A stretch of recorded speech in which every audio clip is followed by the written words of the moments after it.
wanted to focus on keeping Russia out of Ukraine.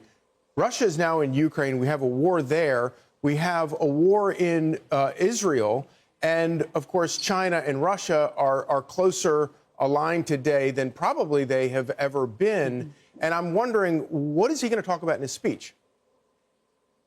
Oh, my gosh. You know, it'll be all magical thinking. He'll say the world is a safer place, that Ukraine is thriving.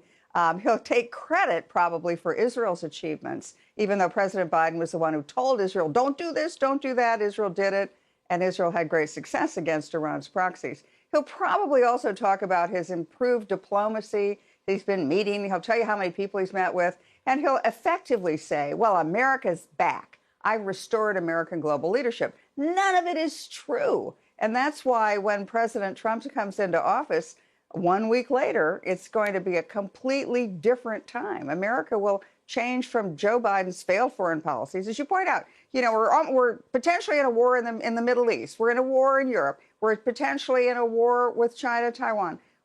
Biden has set the world on fire, and Trump's going to change that. He's going to put the fire out. What do you think are going to be the very first things in terms of foreign policy agenda items that Trump is going to go after?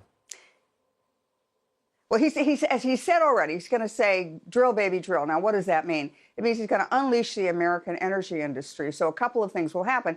That will be great for the American economy. It'll be really a boom to the American economy. But what it'll also do is affect our global situation.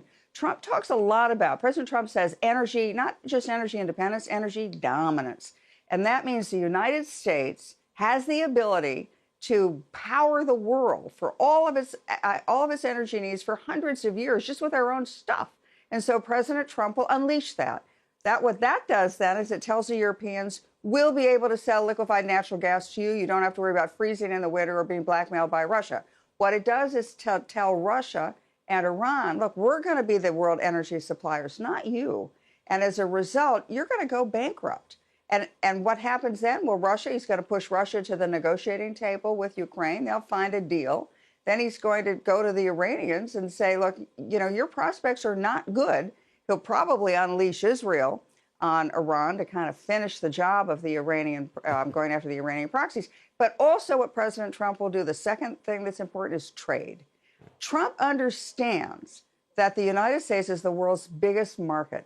Everybody wants to export their goods to us. We don't need to buy stuff from them as much as they need to sell to us. And that gives President Trump enormous leverage, especially with China. So it turns out that a carrot and a stick in the hands of a smart man is a whole lot better than an expert that's been lying around Washington for 50 years. KT McFarland, thank you as always. Thank you. I'm Steve Doocy. I'm Brian Kilmeade. And I'm Ainsley Earhart. And click here to subscribe to the Fox News YouTube page to catch our hottest interviews and most compelling analysis.